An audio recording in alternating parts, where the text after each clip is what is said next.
Coucou tout le monde, moi c'est Émilie Catherine Hetzel, plus connue sous le nom de Émilie CH dans le monde de l'édition. Je suis l'auteur de 2 romans, le premier Farming Love et le deuxième À travers ton regard, tous les deux publiés chez Something Else Éditions.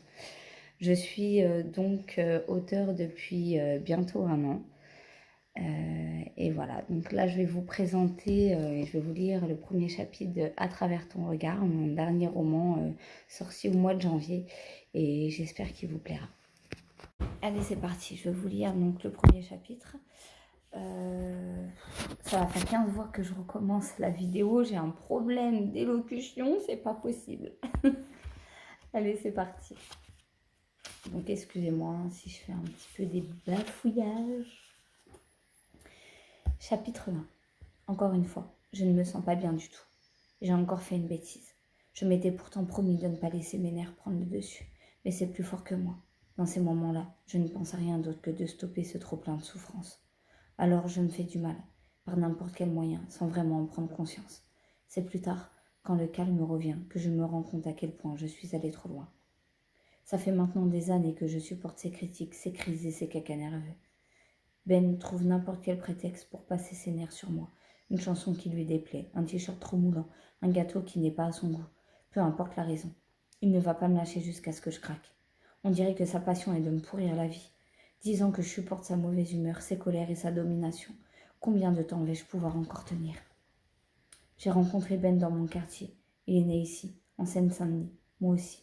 Je ne l'avais jamais remarqué. À mon adolescence, à 15 ans pour être précise, j'ai eu de nouvelles fréquentations qui m'ont amené à le rencontrer. Il était banal, pas exceptionnellement beau, mais gentil. Il était différent des autres garçons de mon entourage. Il était sérieux et surtout discret. Il n'a jamais cherché à se faire remarquer. Alors le jour où il m'a demandé de sortir avec lui, j'ai dit oui. J'étais intimidée car il avait 3 ans de plus que moi. C'était un homme déjà et moi je n'avais jamais couché. J'avais peur et j'ai failli plusieurs fois lui dire de m'oublier. À cause de cette trouille de devoir passer à l'acte. Je n'étais pas dupe, il n'était plus puceau et si je voulais le garder, il fallait que je devienne une femme. Je n'étais pas coincée loin de là. Mes parents depuis mon plus jeune âge ne m'ont jamais menti à ce sujet. Le sexe et comment on fait les bébés ont été intégrés à mon éducation avec une facilité déconcertante pour certaines de mes copines. Contrairement à elles, je n'ai jamais été dupée et on en parlait très facilement à la maison. Ben a pourtant été patient et ne m'a jamais forcé à faire quoi que ce soit. Il ne voulait pas que je m'oblige pour lui faire plaisir, à faire quelque chose pour laquelle je n'étais pas prête. C'est donc naturellement que je me suis offerte. Comme dans 80% des cas, ma première fois n'a pas été un feu d'artifice d'émotions et de sensations. Je ne comprenais d'ailleurs pas pourquoi les adultes en faisaient tout un foin pour si peu. Je n'ai pas eu mal, c'est pourtant ce que disait la rumeur. Ce n'est pas très agréable. Suis-je normale? J'ai compris seulement des années plus tard pourquoi j'avais tant de mal à ressentir cette explosion de sensations durant cet acte qui est devenu avec les années un moment de torture et d'obligation. Ben, très peu de temps après être rentré dans ma vie, a été mis à la porte de chez lui.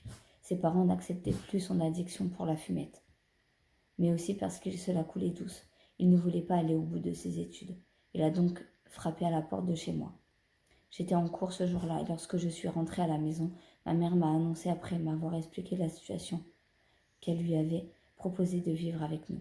De sa part, ce n'était qu'un acte de bienveillance et d'amour à mon égard. Elle ne voyait pas le mal, puisqu'elle s'était mariée avec mon père à 17 ans. Je n'étais certainement pas prête, mais c'était fait. J'étais amoureuse et je dois avouer qu'à l'époque, l'idée d'être en couple et de vivre comme les adultes m'excitait au plus haut point. À nous la belle vie, à nous les réveils en amoureux, et surtout, à nous les nuits à deux, si elle avait su. Son comportement à mon égard a très vite changé. Il est devenu collant, protecteur et jaloux. Plus les mois et les années passaient et plus cela s'accentuait. J'ai donc à ma majorité abandonné mes études à mon tour pour pouvoir être plus souvent sous sa surveillance. Loin du lycée, je verrais moins de garçons, ce qui le rassurait. Je ne voyais pas que cela n'était pas normal. Je n'avais toujours connu que cela. Je ne m'inquiétais pas. Je n'étais pas très heureuse, mais c'était comme ça. Que pouvais-je faire? Je n'allais tout de même pas le quitter. Il n'avait nulle part où aller. Et moi, qu'est-ce que je deviendrais sans lui? Mes rêves à travailler dans l'édition littéraire venaient de s'envoler. À la place, je suis devenue hôtesse d'accueil dans une brasserie, la même que celle où mon chéri travaillait depuis quelques mois. Ce sera plus pratique, m'a-t-il dit. Pourquoi pas? Après tout, le travail m'était tombé du ciel et je pourrais gagner de l'argent pour aider mes parents et économiser pour qu'on puisse se prendre un appartement. Grossière erreur. Lorsque je fais le bilan de ma vie jusque-là, elle me donne mal à la tête et l'envie de vomir. Pleurer, je ne peux plus. Je n'y arrive plus. Je n'ai plus de larmes. Ce matin, je me suis levée avec joie. Le soleil était au rendez-vous, ce qui m'a donné l'envie de faire mon ménage en musique. J'étais heureuse. Je chantais et prenais mon balai pour un micro de rockstar. J'étais seule et je pouvais faire ce que je voulais. Dans ces moments-là, je pouvais faire ressortir ma personnalité. Je n'ai pas vu l'heure passer et je ne l'ai pas entendu non plus rentrer du travail. Lorsque je me suis retournée dans un mouvement de danse énergique, j'ai vu son visage déformé par la colère. Je me suis stoppée net. L'angoisse me prenait à la gorge et je crois même avoir laissé échapper un petit cri semblable à celui d'un porcelet peureux. J'ai su à cet instant qu'une crise allait éclater. Il a dû passer une journée épouvantable au travail. Je file couper la musique et le plus vite possible sera le mieux. Je m'excuse. Je ne sais pas quoi faire pour le rendre de meilleure humeur, mais je sais bien que rien ne pourra l'apaiser. Je suis désolée, chérie, j'étais partie dans mon ménage et vu le beau ciel bleu, j'avais besoin d'un peu de musique. Je vais te faire un café. Je pose mon balai serpillière contre la table de la salle à manger et je passe près de lui pour aller dans la cuisine m'exécuter et le servir. Mais lorsque je le frôle dans le couloir, il m'attrape le bras fermement. Il me fait mal, mais je ne dis rien. Je ne ferai qu'empirer les choses. Tu n'as rien oublié? Me demande-t-il d'une voix grave. Si, bien sûr, excuse-moi. Je me mets sur la pointe des pieds et pose mes lèvres sur les siennes. Je ne ressens rien, aucun frisson, aucun amour. Je suis habituée. Je me satisfais de ce que j'ai. Pourquoi chercher plus? L'amour est-il différent? Ben se repose tranquillement sur le canapé devant son téléviseur. Il m'annonce que plusieurs de ses amis vont venir jouer à la console. Je suis heureuse de cette nouvelle. Lorsqu'ils sont là, je sors de mon quotidien. Ben devient différent. Il me laisse tranquille et n'ose rien dire devant témoin. Un sourire discret étire mes lèvres. Je me dirige vers la cuisine et me décide à faire un gâteau. Ça fera plaisir aux garçons. Ils se sont habitués à mes pâtisseries. Seulement aujourd'hui, Ben n'apprécie pas cette marque d'affection que j'ai pour régaler nos amis. Il se met en colère et fait la gueule. Je reste silencieuse. Il est trop tard de toute manière. Le gâteau est déjà en train de cuire dans le four. C'est d'ailleurs l'odeur délicieuse qui a prévenu mon mari de mon intention. Je vais donc subir ses réflexions. Je vais essayer d'isoler mon esprit de ses cris, car c'est devenu son habitude. Il me hurle dessus, il me colle au basque tout en me faisant ses reproches, jusqu'à ce que mes nerfs lâchent et que j'explose. Ben est très intelligent. Jamais il n'a levé la main sur moi. Jamais il n'a osé me toucher. Je ne suis pas une femme battue, non. Il va agir autrement. Il va être sur mon dos, encore et encore. Il fait preuve de harcèlement. Je crois que c'est comme ça que ça s'appelle. Mais étant donné que je suis sa femme, qu'une alliance brille à mon doigt, il a des droits. J'ai accepté de l'épouser. Je ne dois pas me plaindre. Ben est collé à mon dos, mes oreilles bourdonnent. Je n'entends plus ce qu'il dit. Je chante une comptine dans mon esprit. J'essaye de faire abstraction. Dans son manteau rouge et blanc, sur un traîneau porté par le vent. Je m'évade. La voix de Ben se fait lointaine. Je continue à faire ma vaisselle. Les paroles de ma chanson apaisent mon cœur. Je suis forte, je vais y arriver. Mais au moment où il me touche, tout disparaît. Le traîneau et le petit garçon de la chanson. La réalité me frappe de plein fouet. Je suis de retour et Ben a refait son apparition. Tu cherches à te faire remarquer, c'est ça? Je ne te satisfais plus. Tu veux te faire sauter, c'est ça? Espèce de salope. Tu crois qu'un gâteau va te permettre de jouir? C'est ce que tu veux, hein? Mais du quoi tu parles, Ben? Ce n'est qu'un simple gâteau. Tu veux bien te faire voir, c'est tout. Tu cuisines toujours pour eux. Gwen, tu commences vraiment à me faire chier. C'est quand tu comprendras les règles. Je ne réponds plus. Ça ne sert à rien. Il n'entend rien. Ben est parti dans son délire. Et rien ni personne ne pourra le calmer. La colère et la pression me montent à la gorge. Je lave mon plat avec force. J'ai les larmes aux yeux, mais je les ravale. Il serait trop fier de gagner la partie. Ben continue sur sa lancée. Il ne se tait toujours pas. Il me reste les verres à laver.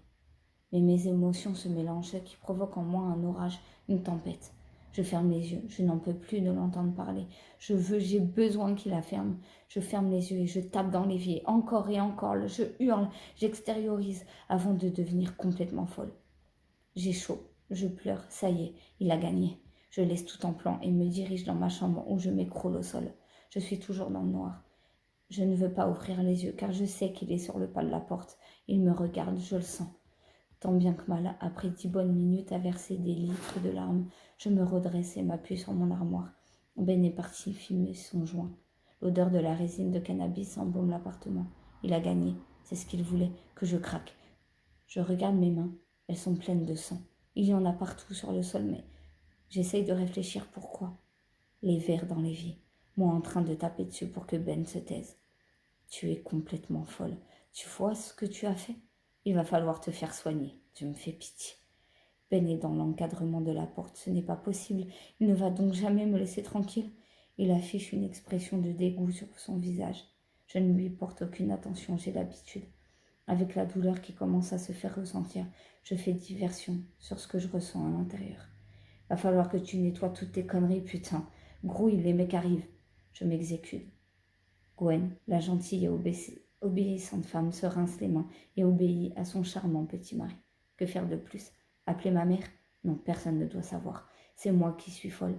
Il ne m'a pas touchée. Ce sang, c'est moi et moi seule qui l'ai versé. Ça va aller, Gwen, respire.